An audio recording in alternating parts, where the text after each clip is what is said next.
Good morning, everyone, and thank you for joining us for today's Atlantic Council event, Religious Freedom in China under Xi Jinping.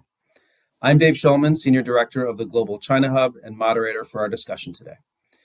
Today's event is, unfortunately, very timely in light of the significant developments unfolding this summer surrounding religious freedom in China. From Xinjiang to Tibet to Hong Kong, we've seen a steady stream of troubling headlines that raise major questions about where religious freedom is heading under Xi Jinping, particularly as we look ahead to the 20th Party Congress in the fall. At the same time, we've seen some new efforts, including passage of the Uyghur Forced Labor Prevention Act and introduction of new legislation on Tibet, that signal increasing interest by the United States and like-minded actors to push back against Beijing's rights abuses, including repression of religious freedoms, and also raise important questions about the best way to achieve progress in this area at a time of mounting tensions in the US-China relationship. For today's discussion, we're fortunate to be joined by a group of experts who have been at the forefront of many of these efforts, and I'm excited to introduce them shortly. First, though, I'd like to introduce Kedar Aukatsang, a non-resident senior fellow with the Global China Hub and president of the Asia Freedom Institute, to deliver some initial remarks. Previously, Kedar has held various official positions with the Central Tibetan Administration, including the role of North America representative for the Dalai Lama, Chief Resilience Officer, and the director of the Social and Resource Development Fund. We're fortunate to have him here with us today and for his engagement in today's discussion. Kedar, over to you. Thank you, Dave. Good morning to all the panelists and to everyone joining us this morning. During the past 12 months, Xi Jinping visited the three most troubled regions for him and his government. Lhasa, Tibet, last July. This was his first visit to the region by a Chinese leader in almost 3 decades, Hong Kong earlier this month, and Xinjiang, East Turkestan last week. These visits to the most politically sensitive regions were meant to send a clear message ahead of the 20th Party Congress this fall, where the party is expected to rubber stamp an unprecedented third term in power for Xi. The message from Xi being that he has things under control. It was during Xi's recent visit to Xinjiang, his first in 8 years, where CCTV cites him as having said, Islamic practices must conform to Chinese sensitivities, and that Xinjiang must groom a team of, quote unquote, politically reliable religious representatives. This thinking has and continues to guide CCP and Xi's approach towards the religious freedom of Tibetans, Uyghurs, and the general Chinese population. While things were quite bad before Xi, but what we are witnessing under Xi's rule is an unabashed and an all-out effort to fully assimilate Tibetans, Uyghurs, Mongolians, and other non-Chinese peoples and cultures. A core focus of this drive towards cultural assimilation centers around religion and the religious beliefs, identity, and traditions of these non-Chinese communities. The CCP identifies religion, religious institutions, and religious figures as a clear threat and an alternative authority, and has deployed various tools and policies to crush and control religion. While other speakers this morning will provide a much deeper commentary on the state of religious freedom under Xi Jinping, for Tibetans, a key area where Xi and CCP have tried to co-opt and control is the Reincarnation, a system of high Tibetan spiritual figures known as tukus in Tibetan. The most high-profile and blatant example of this co-option to date is the kidnapping and disappearance of the 11th Panchen Lama, Tibet's second highest spiritual figure after the Dalai Lama. The 11th Panchen Lama was just 6 years old when he and his entire family members and attendants were arrested in 1995, and they haven't been seen in public since. The Asia Freedom Institute is a new and an ambitious startup and has a mission to promote democracy and religious freedom in Tibet and China. It strongly believes that various organizations and communities fighting for their rights from the CCP and the Chinese government need to come together and work in closer coordination and cooperation. She and the CCP are too powerful for any one organization to take on or for one community to counter. And it is also CCP policy to keep these communities divided. Towards this end, the Asia Freedom Institute plans to play a convening and a community building role. She and the CCP are exporting authoritarianism as an alternative to democracy and freedom. Organizations like the Asia Freedom Institute and others that represent communities and people who have directly suffered and experienced the repression of the Chinese government and the Chinese Communist Party must do all that it can to counter this false narrative and fight Xi Jinping and the CCP's malign influence. We can't allow the CCP to co-opt religious traditions and deny people the religious freedom. The Asia Freedom Institute, through its project Reincarnation and other activities, is currently undertaking research and will roll out educational campaigns to promote religious freedom in Tibet and China. And finally, I want to take this opportunity to thank the Atlantic Council and Dave and James and others at the Council and at the Global China Hub program for really allowing the Asia Freedom Institute to work with you in designing and in conceiving this event. It's been a real honor to work with you all, and look forward to hearing the remarks and the commentary of the panelists. And thank you again. Thank you everyone for joining us this morning. Over to you, Dave. Great, thank you, Kedor, and likewise, it's been great working with you on this event, and we look forward to a lot more fruitful collaboration going forward with you and with the Institute. With that, I'd like to jump into today's panel discussion. As a reminder, our audience in Zoom can submit questions using the Q&A feature, and I will try to work them into our discussion as we go along. But now to introductions. First, we have Robert Destro, Director of the Institute for Policy Research and Professor of Law at the Catholic University of America. He recently served as Assistant Secretary of State for the Bureau of Democracy, Human Rights, and Labor, and concurrently as the U.S. Special Coordinator for Tibetan Issues.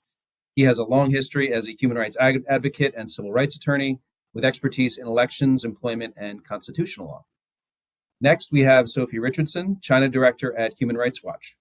Sophie has overseen the organization's research and advocacy on China since 2006 and has published extensively on human rights and political reform in the country and across Southeast Asia.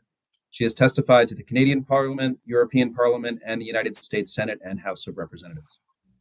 And last but certainly not least, we have Lobsang Sangye, who served as the first Sikyong of the Central Tibetan Administration from 2012 to 2021. In addition to his previous official role, Lobsang is also an expert in Tibetan law and international human rights law. He was a senior fellow at the East Asian Legal Studies program at Harvard Law School and a Fulbright scholar.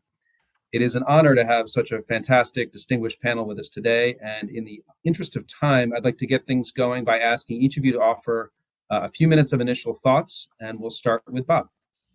Well, thank you, David, and thank you thank you to you and to James and the folks at the Atlantic Council for doing this. This is a great opportunity to share some thoughts. And so let me just begin by saying that, if we start with Tibet, and certainly that was one of the areas that the Secretary asked me to coordinate within the State Department. I think that putting Tibet in a bigger context is a good way to envision the problem we're discussing today. The Tibet helps us to understand how you describe the problem and then how to deal with it, because I think those are some of the questions that we're going to all be discussing with one another. And so when I say that Tibet's a great microcosm of the problem, it would be wrong, I think, to focus on the problems in Tibet as a religious freedom problem just by themselves. What we're looking at is the destruction of an entire culture and way of life. And I think this is a great way to look at it, but it has the the unfortunate consequence of narrowing our lens a little bit too much, I think. That is, and I've seen this more and more as, during my time during my time as DRL Assistant Secretary and Special Coordinator, is that we tend to focus here in the United States, we tend to focus on the victims of discrimination and genocide. And we don't spend nearly enough time, I think, focusing on the attitudes and perspectives and goals of the perpetrators. And as a civil rights attorney who's litigated many cases, what we need to figure out first and foremost is, why did they do what they're doing, or why are they doing what they're doing? And it seems to me that what we're looking at here is an attempt across the board to eliminate Tibetan Buddhism completely, or to sinicize it, as they would say. The October 2020, I believe, or 2021, I'm not trying to remember here, the opinion of the United Front organization in China made the same point with respect to private companies that they're making with respect to religious organizations. They want to sinicize everything. Okay, so it's basically a total control. The general view is, if we go back to the famous book Unrestricted Warfare, which I know has been criticized in many quarters, but nonetheless, what we're looking at is an attempt to completely dominate not only any group that could challenge the CCP, but also it's a very classic land grab. It's a land grab and it's a water grab. So what you want to control the Tibetan plateau, and you want to militarize it. You want to develop your industries in Xinjiang, and you want to treat the people, in much the same way that the Chinese treat people in Africa, which is basically as an extractive culture. These people are tools to be used, they're resources to be used. And what you have to do in order to make sure that you maintain control is that you have to dominate every aspect of life: physical, mental, moral, spiritual. Now, from a legal perspective, that's genocide. And we have called that genocide in the context of what's going on in Xinjiang. And having been intimately involved in that process, I can tell you that was not an easy process to get through. And as I think Samantha Power in her book on the Rwandan genocide made clear, that the biggest problem, was getting our federal government to actually get on the same page with respect to that issue. And so I think that, generally speaking, in my experience, if we want to talk about problems, we can be here forever. If we want to talk about solutions, it requires making some very, very, very hard choices. And I'm more than happy to discuss that. But what I do want to say is that, generally speaking, here in the West, religious freedom is under severe pressure as well. So when we start looking at this question of Xi Jinping and his views on religious freedom, he sees it as a threat to his agenda. And this has been the case from the beginning of the CCP. And I think we're seeing some of the same problems here in the West. So there's not going to be good agreement on what the solutions would be. I think I'm going to stop there and turn it back over to you, David. Well, thank you, Bob. I think that was a great way to kick us off, and a good reminder to look at the goals of Xi Jinping, of the party state, as we think through this problem, and then, of course, the need to think hard about difficult choices and solutions, which hopefully we'll get into in the discussion. We'll turn it over to Sophie now. Thanks so much. I just want to make sure you can hear me. Yep. Terrific. Well, thanks to friends at the Atlantic Council for organizing us. Kedor, it's great to see you. Lobsang, it's lovely to see you too. Bob, thanks for the helpful framing remarks. I think my job is to give a little bit of some background about recent trends in religious freedom inside the People's Republic. I don't think it will surprise this audience to know that it's Human Rights Watch's view that Xi Jinping has inflicted catastrophic harm on just about every human rights issue you can think of in his decade in power. And sadly, religious freedom has not been immune. Very quickly, international law could not be clearer about people's right to believe, that it is an individually held right. It's not one that states have to give or take away.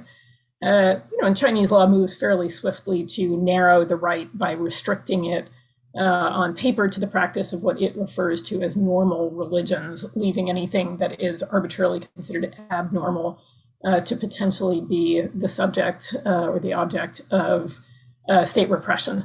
And we can talk more about that if it's of interest, but I think it's important to understand just how, even as a legal matter, the Chinese state sets out to restrict this right. Since 2016, as Bob mentioned, Xi Jinping has been carrying out a campaign of what is referred to as sinicization, which is an idea that has a number of different dimensions to it. I think on some level building on or wanting to improve on the idea of sort of the political or the material aspirations of the China dream, to make clearer that among the other tasks of the Chinese Communist Party is to become the arbiter of people's faith, that it will be the body that decides what is worshipable, how you will go about doing it, the means and the modes, and indeed the substance of people's faith. And we've documented how that has had particularly visible and problematic consequences, especially for Tibetan Buddhists and for Uyghurs and other Muslims in the Uyghur region. In that latter category, I think it's very clear the state's efforts and the party's efforts to conflate essentially the practice of Islam with terrorism or with an illness.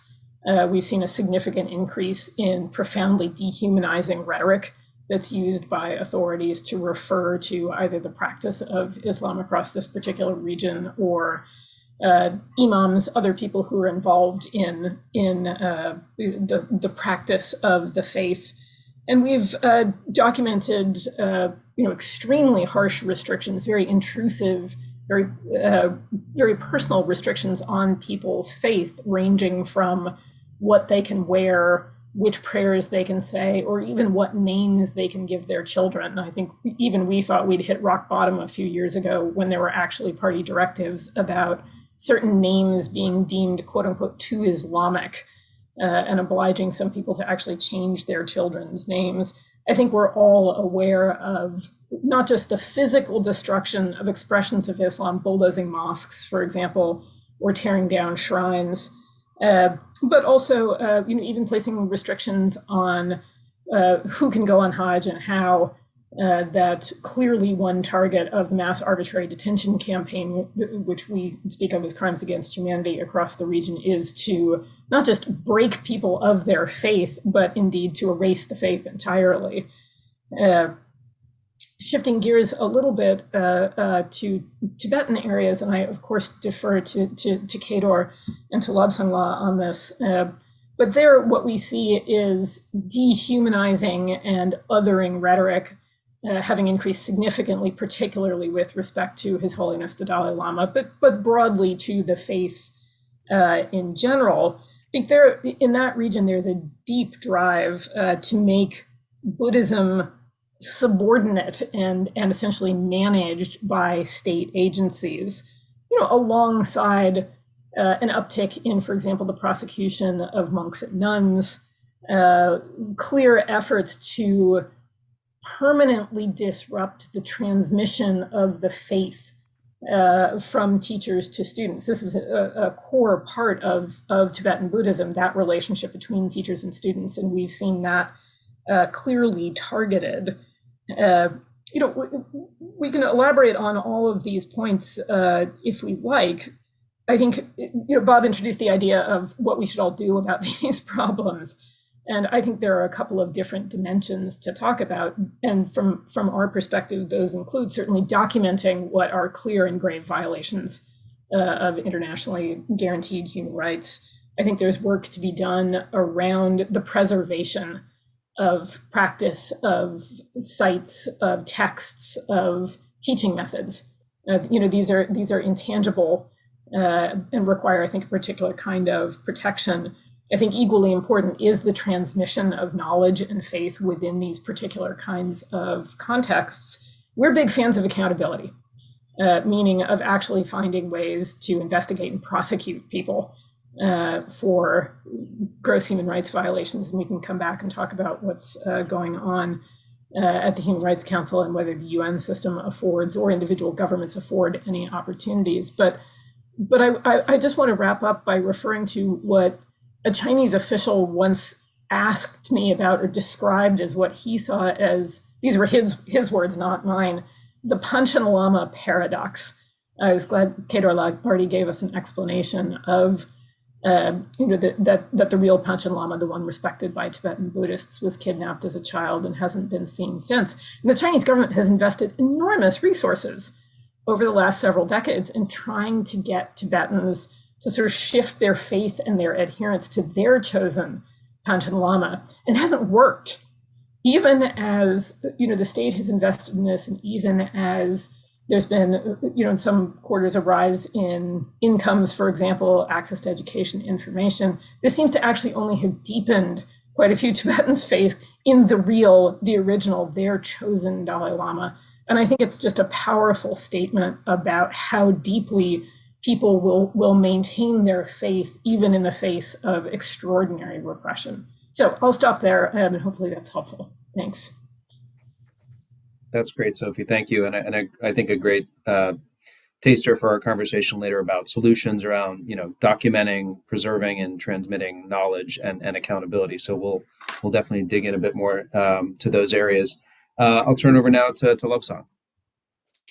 Thanks, David, for the kind introduction, and Atlantic Council for hosting this event. And I would like to acknowledge Kedar for introducing AFI, and good to follow after, Sophie Richardson. She broadly explained Xi Jinping's take on religion in general and Buddhism in particular.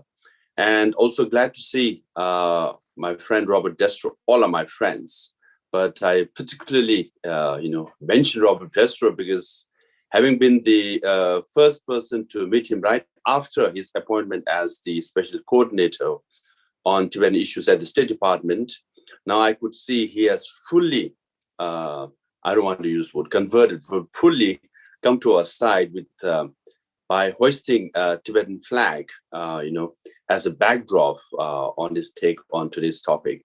So I think, both Robert Destro and Sophie Richardson spoke broadly about Xi Jinping and Chinese government policies on religious freedom in general and Tibet in particular. But let me be more specific and try to highlight that the religious freedom and human rights violation in general are ongoing, and the sufferings of Tibetans are ongoing, and the resistance of Tibetans are also ongoing as we speak. Just this year, in February, a very popular singer, just 25 years old singer called Sawanobu, self-immolated or burned himself, asking for basic freedom of the Tibetan people. And an 81-year-old Tabi from Amdo Kirti, he also, again, self-immolated himself. So the resistance, even though self-immolation is a very painful process, who would put gasoline over your body and burn yourself as a form of protest? As a human being, it's unbearable. But what they are saying is the repression of Tibetans in Tibet is so extreme that it's so painful that they are willing to give up their lives for the sake of Tibetan people. And then, in the last now, 10 plus years, almost 160 Tibetans have self-immolated, committed self-immolation, and most of them are monks and nuns, that speaks for, again, the denial of basic religious freedom in Tibet.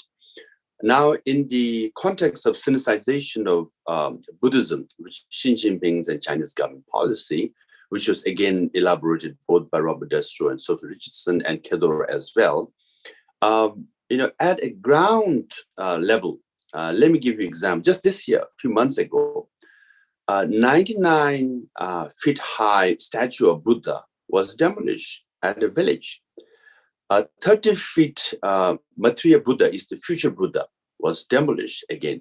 3-story high statue of Guru Padmasambhava again was demolished.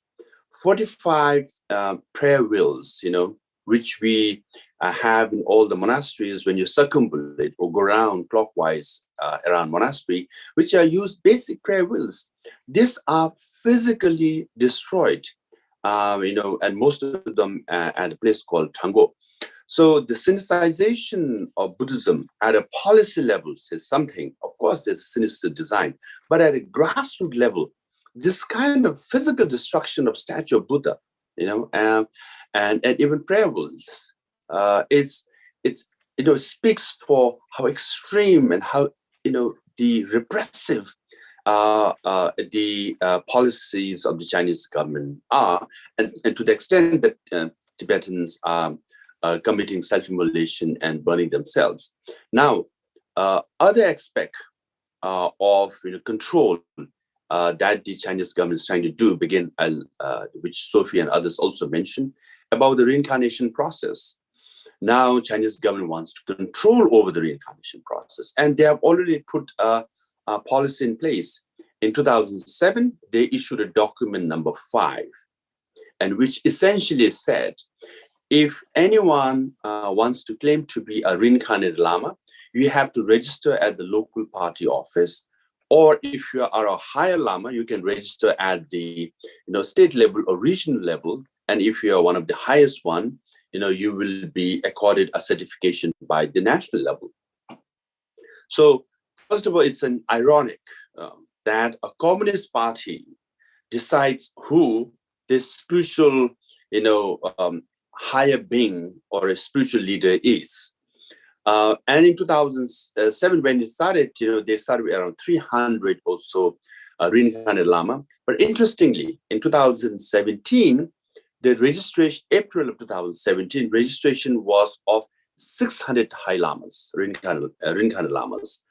But in August of 2017, within 4 months' time, it jumped to 1,300 reincarnated Lamas, meaning certificate issued by the Communist Party, okay? There, even a very senior Tibetan scholar wrote a letter to the Communist Party in accusing a particular official by saying, how much money did you get by issuing the certificates? So to jump from 600 to 1,300 in 4 months' time, obviously we are talking inflationary economy in America now or around the world. There was certainly inflation of reincarnation, in Tibetan areas. So the bribery was also used. So it's understandable because when an atheist party like Communist Party of China, which really doesn't believe in religion, which goes on to destroy and demolish even a statue of Buddha and Guru Padmasambhava and future Buddha like that, why would they have any credibility or legitimacy when it comes to recognizing reincarnated Lamas? And they're doing so. Now, interestingly, in the 1,300 reincarnated Lamas the Chinese government has recognized, one person who's missing is His Holiness the Dalai Lama. But what they claim is that they have right to recognize or anoint the future Dalai Lamas. The one person who's missing, who's not recognized, is the 14th Dalai Lama, but they claim to have right to recognize the future Dalai Lamas. So there lies the irony. So, with this, I just want to end by saying the Sinicization of Buddhism or religious freedom in China, policy-wise is real, but at a grassroots level, I think it's felt very painfully by Tibetans in a daily basis. Hence, we all can do a lot. and US government can do a lot. Atlantic Council can do a lot, even by issuing research paper, convening this kind of event, and US government by, passing a resolution, making a statement goes a long way. Some might say, well, does it make any difference? It does make all the difference, because at the end of the day, I do believe that the Chinese leaders, and I've heard this before, first thing they, watch is not CCTV, they watch CNN, and first newspaper that they read is not Xinhua News Agency, but Washington Post and New York Times. So what America, in particular Washington, DC, does, it does send a strong message to the Chinese government and Chinese leadership. So hence, Atlantic Council hosting this event means a lot. So Atlantic Council is sending, especially the China hub within the Atlantic Council, sending a clear message to Beijing that religious freedom is a serious matter, and we all will take it seriously for the sake of Tibetans and Uyghur brothers and sisters and Mongolians and Hong Kongers and all of them. So with that, I end my short note here. Thanks. Thank you, Lobsang. That was an excellent framing of the situation, particularly with what's happening in Tibet. We'll move to questions now, and I think maybe I'll just pick up where you left off, Lobsang. You talked a fair amount about, of course, the reincarnation process and Beijing's approach, and we've touched a little bit thus far. And Bob, made the point that we ought to be thinking about how the Chinese Communist Party leadership is thinking about these things and what's their perspective. So I guess I'd ask you, if there's anything else you wanted to say in terms of why Beijing is going to so much trouble. How do they view the Dalai Lama's eventual reincarnation and the announcement of a successor? And what preparations do you think the Chinese government is making now beyond document number 5 and the registrations you mentioned to control that process? And then lastly, kind of what sorts of scenarios do you expect to see if, as expected, Beijing picks an illegitimate successor in China loyal to the party? What else can be done in addition to what you just laid out to try to shape that outcome now? On the one hand, it's kind of, it's laughable that a communist party, an atheist party, wants to have a say in the spiritual process, when they actually say the religion is poison, but they want to have control over religion.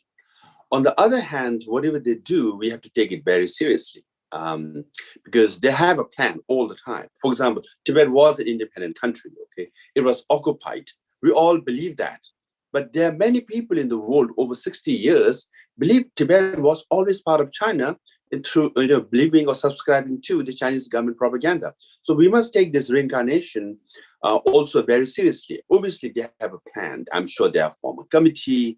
They have 1,000-page documents, and they have put people in place. And they have, they're already spreading the wings as far as propaganda is concerned. Let me give you an example. In 2018, I think it was, just a week before his Solemn's birthday, I met one Indian journalist who was invited to go to Tibet along with 9 other journalists. After 1 week, they all came back and wrote, articles, and they have same headlines. Chinese government will select the next Dalai Lama, and Indian government or India should not interfere. If they do, you will pay a price.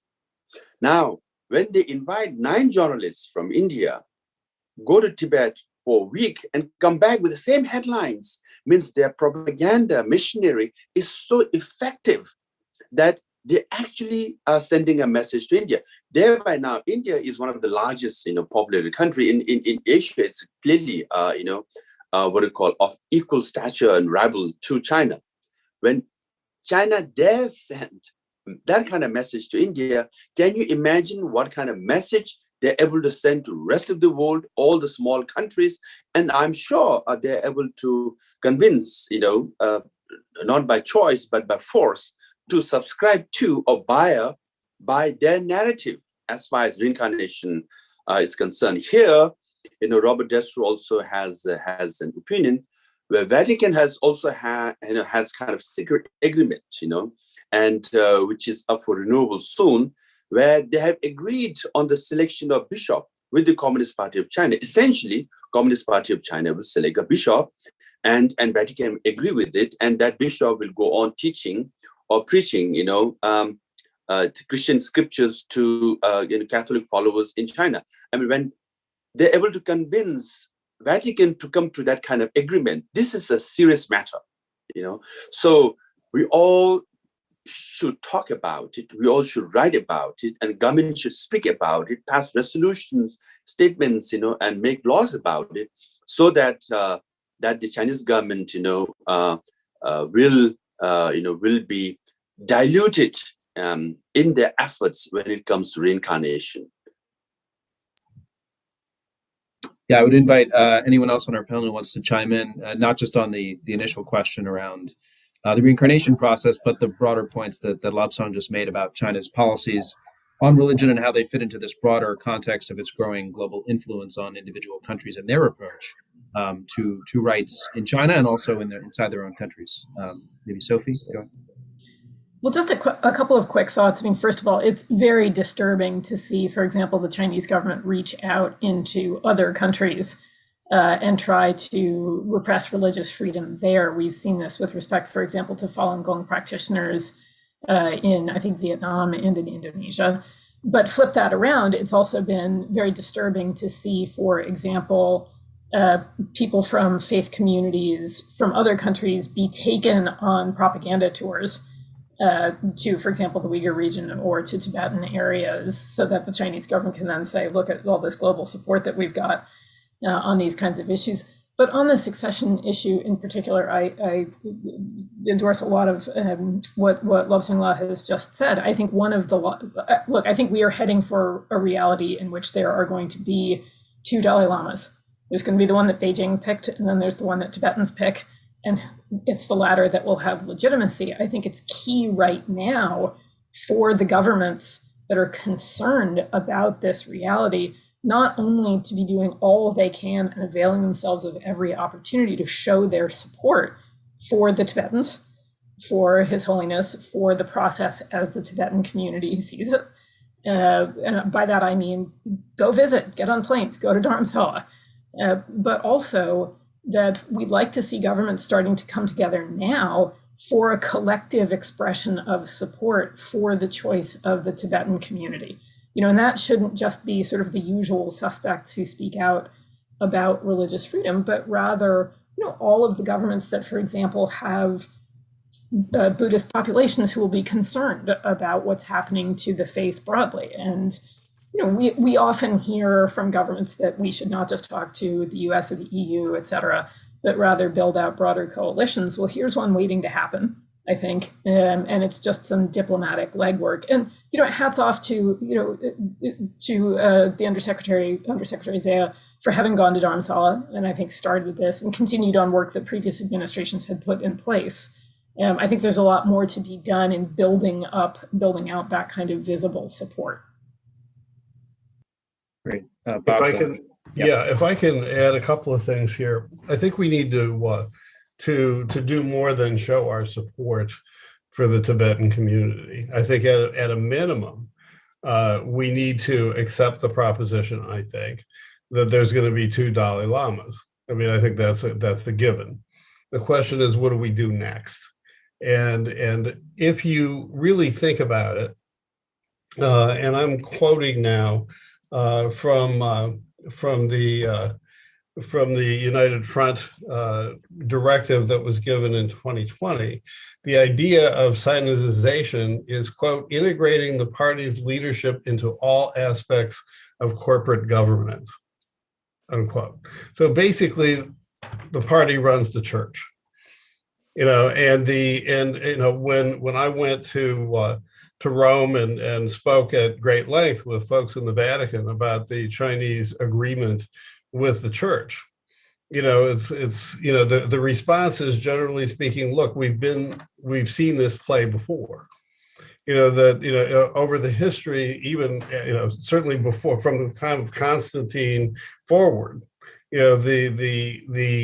the integration of church and state, with the state trying to control the church, it's like one of those repeating refrains in America in history, the history of church-state relations. The question for us, I think, is what does a good outcome look like? And I was amazed at the degree to which that question was never asked or answered in most of the conversations I had inside the State Department. The question is, how do we preserve the Tibetan Buddhist community unsullied by Silentization? And that means that we have to support that community, because otherwise it disappears. I mean, you need the Dalai Lama as the cohesive, the glue that holds the community together. Otherwise, it's just people of Tibetan ancestry. And I think that some of our responses are not just to show solidarity. We're going to have to actually say, what is it that will get the Chinese Communist Party's attention? The Uyghur Forced Labor Act is a great idea. Was a great idea. It's a little bit too narrow in the sense that we shouldn't be importing anything made with forced labor. But I can tell you from having been involved in those discussions with American manufacturers, is that when you say to people, yes, we are going to go after it, we're going to impound your goods, they turn green. It's like, you're not serious, are you? Yeah. I mean, this is the whole point, is to disrupt the money trail. And unless we are willing to put things like solar panels on that list, because we know that they're produced by mining silica, burning tons of coal, doing all the kinds of things we say we're against, and so there's some hard choices we have to make. But, we know that the Chinese Communist Party believes in an extractive society. It uses its own people, it harvests their organs. So, I mean, it's from top to bottom across the globe. We're looking at a group of people who have no way, then they're going to either try and dominate you or they're going to get rid of you. David, can I make a point? Please, yeah.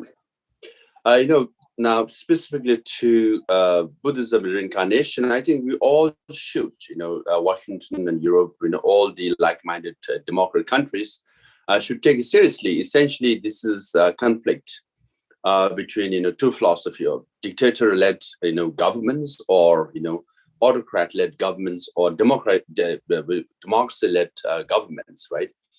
Now, for example, World Buddhist Congress, this is held every year, and every alternate years, the Chinese government always hosts World Buddhist Congress, meaning all the Buddhist leaders from around the world go to China to this event, and they are given red carpet treatments. And many of the Buddhist leaders, really, they think China is the biggest hub as far as Buddhism is concerned. I mean, can you imagine that? And now every alternate years, when Buddhist leaders from all over the world go to China, and they're given good time and shown some kind of decorum, respect as well, they actually feel that China does more for Buddhism than, let's say, India or Europe or America. So this is, even in this Buddhist diplomacy, I think the rest of the world is at least 1 decade, if not 2 decades, behind Chinese government. So this is very serious. Now, what can be done about it? Again, Robert Destro mentioned a larger picture of the mineral resources of Tibet, water, for example. But there's hundreds of kinds of mineral resources extracted from Tibet. Okay, one particular one is lithium. According to some accounts, 70% of lithium of China comes from Tibet. And we all know that 90% of rare earth of the whole world, some say, but at least of China, comes from Inner Mongolia. And 90% of cotton of China also comes from Xinjiang. Nowadays, if you're a Tesla driving 100% cotton dress wearing person, then you are considered environmentally friendly person. But if the battery used in Tesla, if it's made in China, 70% of that lithium is likely to have come from Tibet. 90% of the rare earth is likely to have come from Inner Mongolia, and the cotton that you wear is likely to have come from Xinjiang. So you should, look at all this exploitation of mineral resources and abuses of, natives. Again, they are not environmentally sound. They use a lot of chemicals, to extract the minerals, and locals are not paid. Culturally, it's not respected. Some of the, sacred mountains and rivers are, abused by, Chinese companies in Tibet, in Xinjiang and Inner Mongolia. And all these are taking place. So, action needs to be formed so that, all these, even in the multinationals included, are profiting from these abuses. Thanks, Lobsang. Obviously, very important points, and I think the point on the PRC trying to claim the mantle of global Buddhism is an incredibly important one. And I'll just recommend to folks, there's a great new article in the Journal of Democracy just out by Jichang Lulu and the folks at Synopsis on this very issue. So I recommend that. I want to change gear just a little bit. Bob briefly mentioned, or I think actually Lobsang briefly mentioned what's happening in Hong Kong, what's happening with the Catholic Church. Maybe this is a question for you, Bob, but I'll also open it to the group. Last week, the Wall Street Journal's editorial board warned of Hong Kong's coming religious crackdown. As you all know, and as our audience knows, this follows the arrest in May of 90-year-old Cardinal Joseph Zen, former Bishop of Hong Kong. And there's new reports that the Vatican's unofficial representative in Hong Kong told the city's missionaries in March that the religious freedom enjoyed by Catholic missionaries in Hong Kong was over effectively. At the same time, we know, as has been mentioned, the Vatican's deal with China on the appointment of Roman Catholic bishops is up for renewal. Pope Francis said this month he hopes it can be renewed in October. So the question is, where do you see religious freedom heading in Hong Kong as Beijing and the party further extend their control there and the territory loses its last vestiges of autonomy? Is there any reason for hope? And what, if anything, can the international community do on that issue and on the broader issue of what's happening with links to the Vatican? Well, let me start. I'd say that the short answer is it's heading underground. I mean, there's really no way to do things without constant surveillance, and so the church is headed back underground, and the no amount of appeasing a dictator is going to make things any better. And so and like I say, it's not just the church; it's also going to be American companies who are invested in China.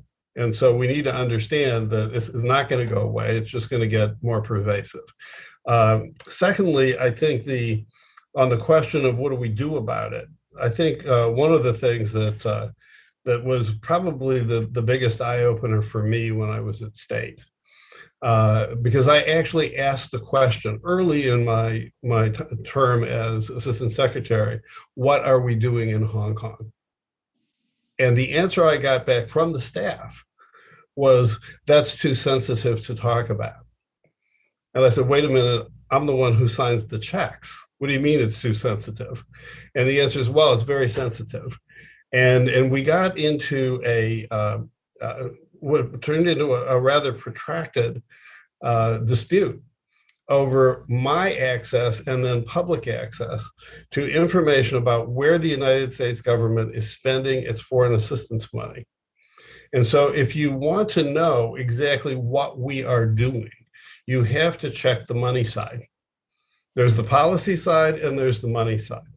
And what I would suggest to you is that we don't have any idea exactly.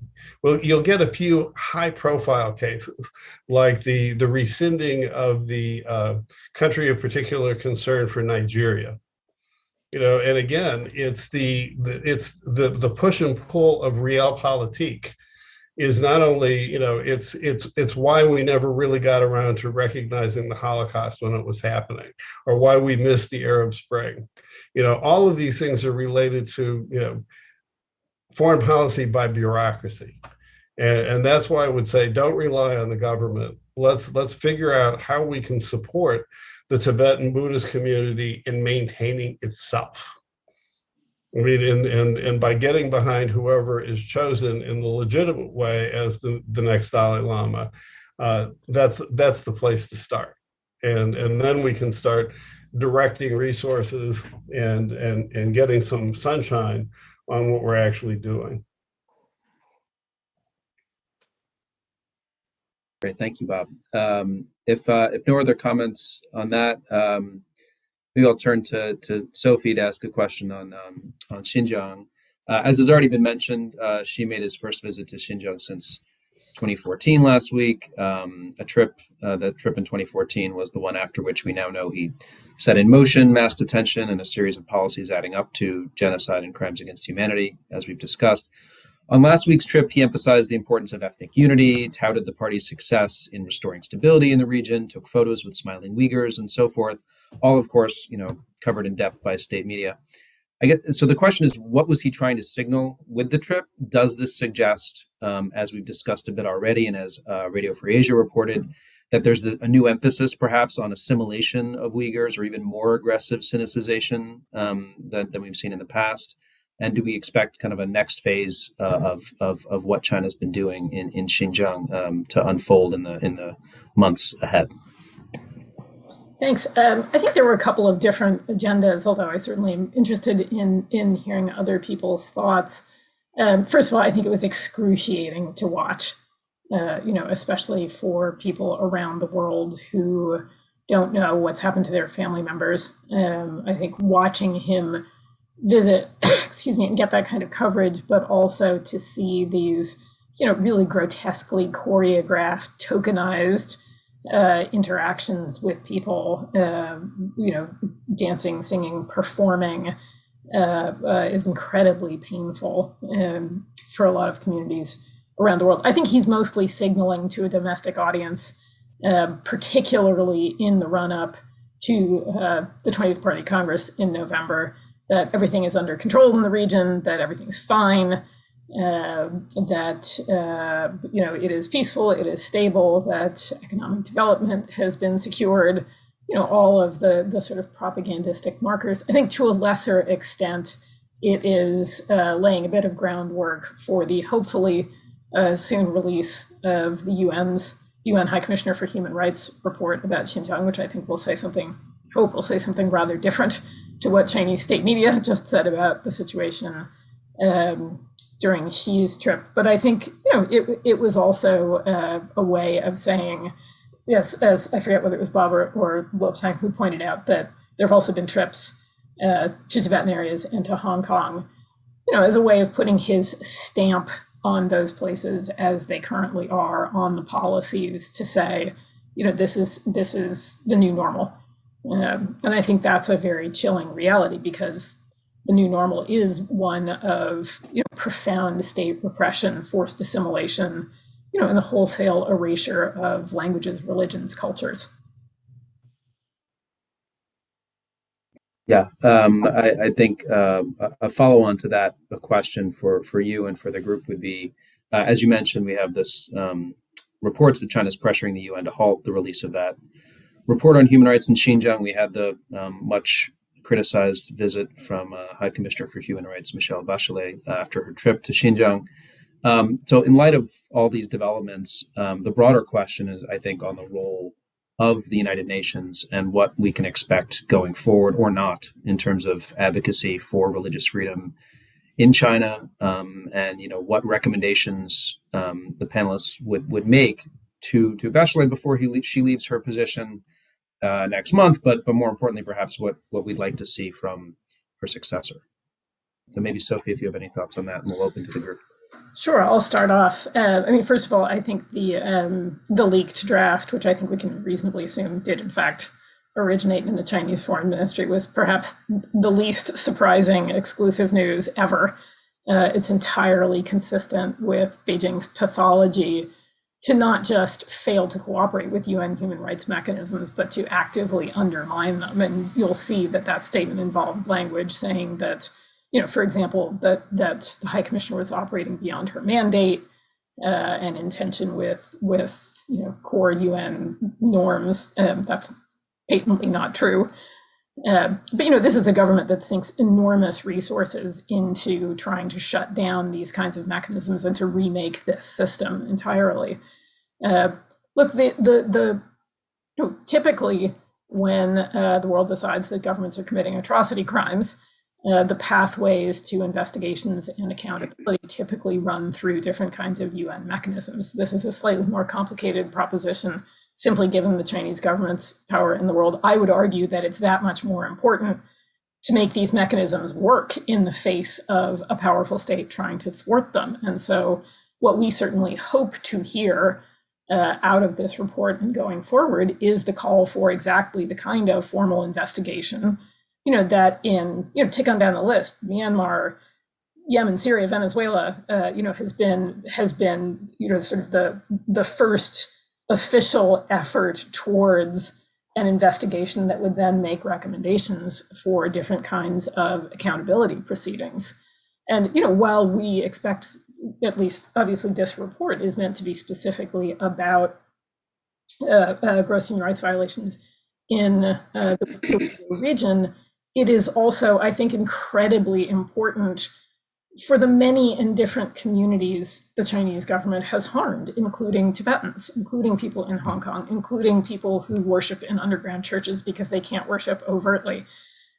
So I think in the same way that, maybe I can draw a parallel here, in the same way that, for example, the 2010 Nobel Peace Prize was awarded specifically to Liu Xiaobo, I think it was felt and received very much as an award to people across China who are struggling peacefully for human rights. And in that sense, I think meaningful investigations and accountability proceedings with respect to Uyghurs and others across that region who suffered can also be used as a template for accountability for abuses against other communities. Yeah, if I may add, recently when I was at Geneva with my daughter, informally as a tourist, I happened to meet the High Commissioner, Michelle Bachelet, and I had a brief chat with her. And she said, obviously she was a bit awkward seeing, Tibetan coming to her. But she did say, actually, that, she asked the Chinese government to allow High Commissioner to visit Tibet, and she hopes that the next High Commissioner could visit Tibet. I hope her wishes will be, addressed by the Chinese government, even though her trip to Xinjiang was, problematic. Now, from this trip, we all should understand what Chinese government wants is control of the visit of the UN High Commissioner, control of appointment of bishop, control over the reincarnation process of the Llama. So, this we must understand when it comes to dealing with the Chinese government. So I hope, we have passed the US Policy and Support Act of Tibet in 2020, which clearly says, as far as reincarnation is concerned, it is for the Dalai Lama to decide and no one else, And I hope the, US government and president will invite Buddhist leaders from around the world to come to Washington, D.C. and could have religious freedom of Buddhist leaders or Buddhism around the world, And then, we can also raise the issue of Panchen Lama consistently, and thereby send a message that this is a serious matter and the Communist Party of China has no role in it, in Tibet, in Xinjiang, in Inner Mongolia, in Hong Kong, everywhere. So religious freedom is a serious matter that we all should take, to our heart. So with that, I would thank again all my friends in the panel and also the Atlantic Council for this great opportunity. If I can add a couple of observations, particularly about Madame Bachelet. I mean, one of my first meetings as Assistant Secretary was during UNGA with Madame Bachelet, and the issue of her visit to Xinjiang came up. And watching her behavior over since that time, which was September of 2019, to today, I keep thinking, why do we keep trusting the UN to do anything with respect to China? That if we're going to investigate, then, yeah, we can document the stuff that's going on in China, but we also need to see how China is sinicizing the UN. I mean, the World Health Organization is a classic example of that. The United States gives a ton of money, but has, and we don't expect control, but the Chinese do. And Lab Sang's point is they want to control everything. And they also want to control debate here in the United States. And so if you love saying your suggestion that we invite a bunch of Buddhist leaders here, I think that meeting has to happen, but don't expect the federal government to do it. I mean, every time I've seen a choice between a rock and a hard place on anything related to religious liberty, they will step back. The bureaucracy doesn't know how to deal with it. And there's a lot of people in that bureaucracy who are basically hostile. And I think we just need to recognize that's the playing field that we're on, and we have to act accordingly. My view, ignore whoever the Chinese pick as the Dalai Lama, ignore them, and let's set up a program to make sure that we support whoever is chosen in the appropriate way. Thanks, Bob. I think great points there. I want to expand out and build on this discussion about other international players, specifically in Europe. We've had recently the 9th round of the U.S.-China trade and economic dialogue just this week. No progress seemed to be made on unfreezing the comprehensive agreement on investment between the EU and China. And our audience will recall that one of the key developments that prevented the ratification of the deal was China's imposition of counter-sanctions on several EU entities and officials in response to their sanctions on Chinese officials linked to human rights abuses in Xinjiang. We've seen seemingly some movement from the EU and NATO on expressing concerns about China's activities at home and abroad. So the question is, to what extent do you expect Europe to play a significant or, a constructive role in advocating for human rights, partnering with the United States, and particularly on religious freedom issues in China and more broadly beyond Europe? How should democracies around the world be working together on these issues? So that's kind of a wide-ranging question. I'll open it up to the panel for anyone who wants to jump in on part of it. Well, if I can jump in real briefly, yeah, Bob. If you look at the way in which the Vatican dealt with the agreement about the bishops, the Vatican reflects very standard European thinking. I mean, so in one respect, the Vatican leadership pretty much reflects the same attitudes as, say, the German leadership. And I don't think that there is I think they're caught between that rock and a hard place of economic development, and freedom. And that's why I say that there's a lot of hard choices to be made. And as the Germans and other Europeans are finding out the hard way, if you become too dependent on countries like Russia for all your energy, or as Lobsang pointed out, if you depend on China for all your lithium, then that means you're completely dependent on China for anything related to climate change. And and they're some of the biggest aggressors, burning the most coal, raping the environment, poisoning the water, you name it. I mean, this is who we're dealing with. And so my impression is that the people who really understand this the best have been the Australians and the New Zealanders, not the Europeans. If I may add, I think I started with the very micro, the examples of what's going on in Tibet. At a macro level, this is clearly a choice or a conflict between autocratic system and democratic system. This is a fundamental philosophical difference. So you can't have a compromise. I think we all know from Second World War, the Neil Chamberlain, appeasing or trying to get along with Hitler, it led to the whole disaster. So now with the invasion of Ukraine, Europeans also come to know that, when you think you can have a business relationship, which is separate from human rights relationship with Russia, it doesn't lead to a good thing. With this energy dependency on Russia, I think Putin was essentially not, if not blackmailing, pressuring European countries to side him on the invasion of Ukraine.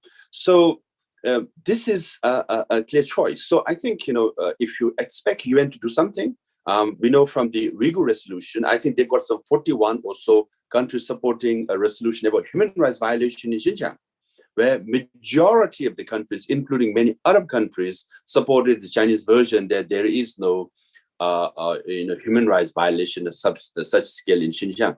Yes, I think Europeans have realized it recently. It looks like that they are unified on at least on Russia and Ukraine.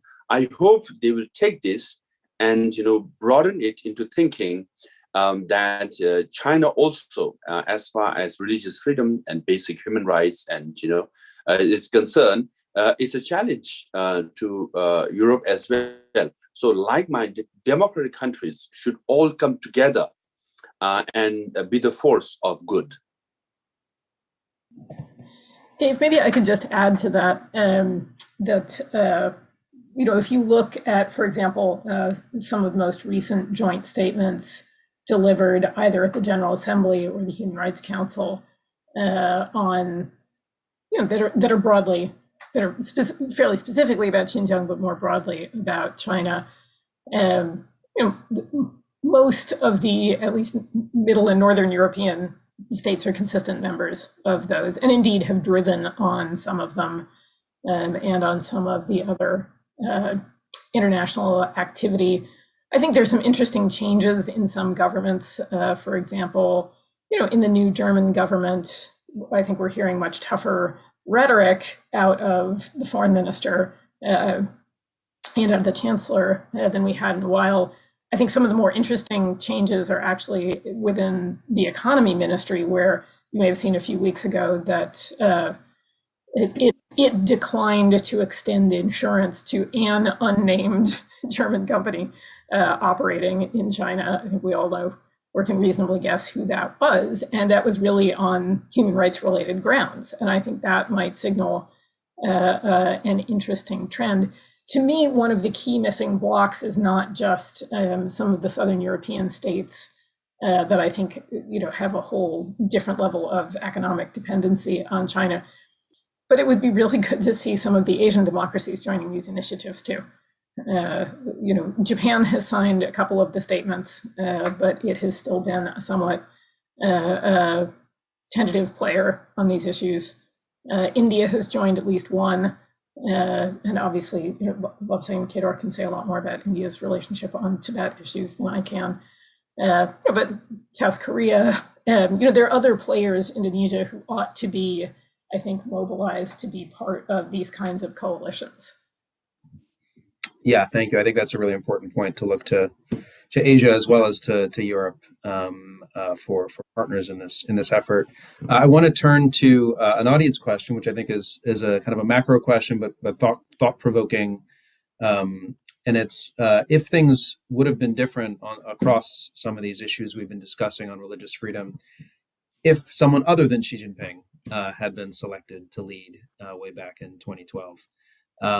And I think I'd pair with that, the broader question of then looking ahead to the 20th Party Congress in the fall, and ask the panelists, what does the prospect of Xi securing an unprecedented third term and potentially, kind of locking himself in as leader for life, what does that mean for the trajectory of religious freedom in China beyond, just a negative trajectory? Is it all bad news, or are there any signs that mounting domestic challenges inside China or other developments could result in some sort of change in the way that the CCP treats religious and ethnic minorities? So I'll open that up to anyone. Maybe Bob, if you wanted to start. Sure. I don't think it would make that much difference, honestly, because Xi is the product of a system, and they wouldn't pick anybody who wasn't at least with the program, and more importantly, if you look at some of the speeches that have been given by other party and military leaders, you see that they're united behind all this. Now, the question, though, is what are the ongoing problems within China, like the banking crisis, that could actually cause a collapse of that system. China's also got enormous demographic problems, and that's one of the reasons they're pushing so hard, on the Belt and Road and the BRIC, agreements. And so what we're having, because our own policies have not been as coherent as they probably could have been, we don't have a real good sense of what a good outcome looks like. then what we're getting is bad outcomes. And that's a much longer discussion, but I really don't think it would have made much difference. Now, I just want to add, I mean, it's very difficult to find anything positive, when it comes to Chinese government policies on Tibet in particular, and quote unquote minorities in general. But I think we have had, at one time, a Chinese leader called Hu Yaobang, who, genuinely wanted to solve the issue of Tibet, it seems. And he also came up with a 5 points directive on dealing with the Tibet issue, including, return of the Llama, giving him the status and the stature. And for example, he said, less than 20% of the Communist Party cadre in Tibetan region should be Chinese, meaning up to 80% should be Tibetans, and then Tibetan language and Tibetan religion should be respected, and freedom should be provided to the extent they could. So, we have had leader like him, and in the present scenario, a person like Hu Yaobang to come to power in China seems difficult. On the other hand, also at the local level, in the last 60 years, the Chinese government always says that Tibetans are like our brothers and sisters who cannot be trusted, because the most powerful person in Tibet is a party secretary, but the party secretary has never been a Tibetan. And also the standing committee of the Politburo of the 13 members, almost 7 or 8 are always Chinese. Even at prefecture level, at the county level, they don't appoint. Now they're appointing Chinese as party secretaries. So if Tibetans are given authority and given position, even in a county level, prefecture level, that way there might be some space for religious freedom. Thank you, Lobsang. Sophie, did you want to add anything?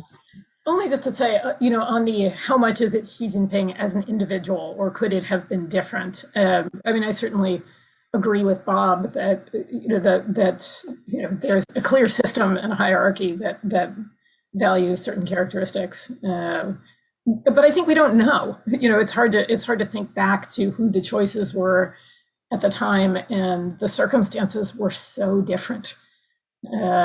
When I think back that far and then try to project out 10 years, I have to say I think the trajectory for human rights issues, including religious freedom, is terrifying. I think what we see in the not too distant future is no religious activity that takes place outside the confines, the dictates of the state. The erasure of all that lies outside those boundaries, historically, in the here and now and in the future. If we think about what teachings, for example, don't get handed down and are effectively criminalized, you can imagine as you project out what the destruction is on that level. But I do think the Chinese government is really the only one in the world now that has both the intent and the resources to remake the international human rights system, and that